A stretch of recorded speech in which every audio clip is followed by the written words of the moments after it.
You're famous, or maybe infamous, for visiting the White House right after 9/11 and meeting with George W. Bush.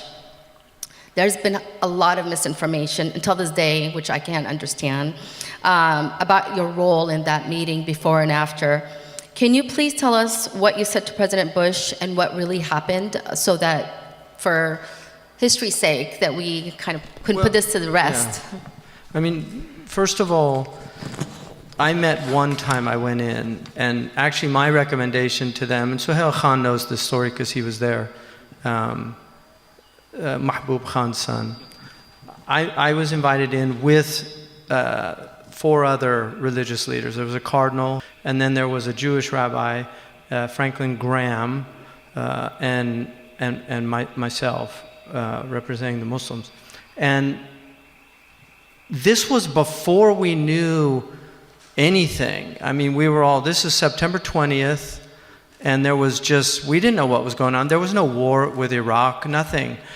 And one of the things that they mentioned was that first of all, I told him, I have a letter, which I've never published, and I probably should, because I gave him a letter that had my recommendations. One of them was, don't go to war in any Muslim country, because this is a criminal act and it should be seen as a criminal act, and no country has done this, and so it would be a grave disservice to the people that are going to be harmed by any war.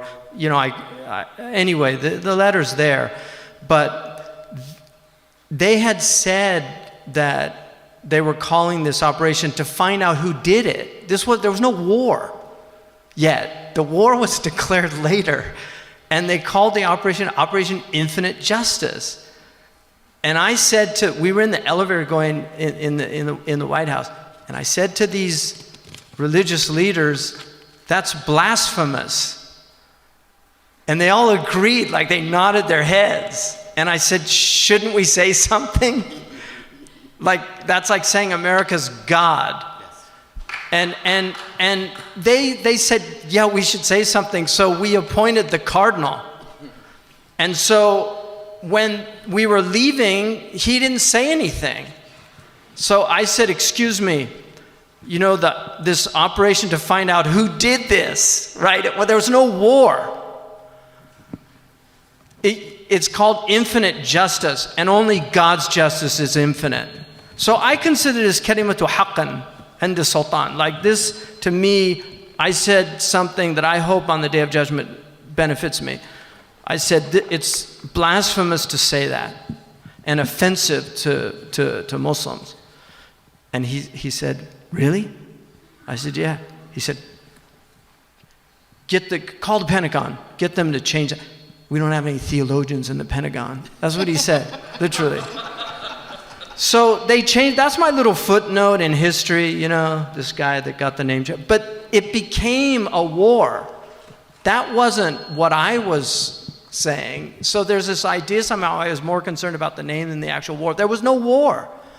You know, it was a time, and for me, like my concern, and my family knows this, my concern at the time was I was very worried that the Muslim places of worship would be aggressed upon. My estimation for the people of this country went up enormously after 9/11, because most of our mosques had flowers, we had people calling. I was floored by that. Mahal Gunaidi, who's not here, she knows, we met, and I said, listen, I've been watching these, now they're called Islamophobes, I just said anti-Muslim people, since the mid-90s.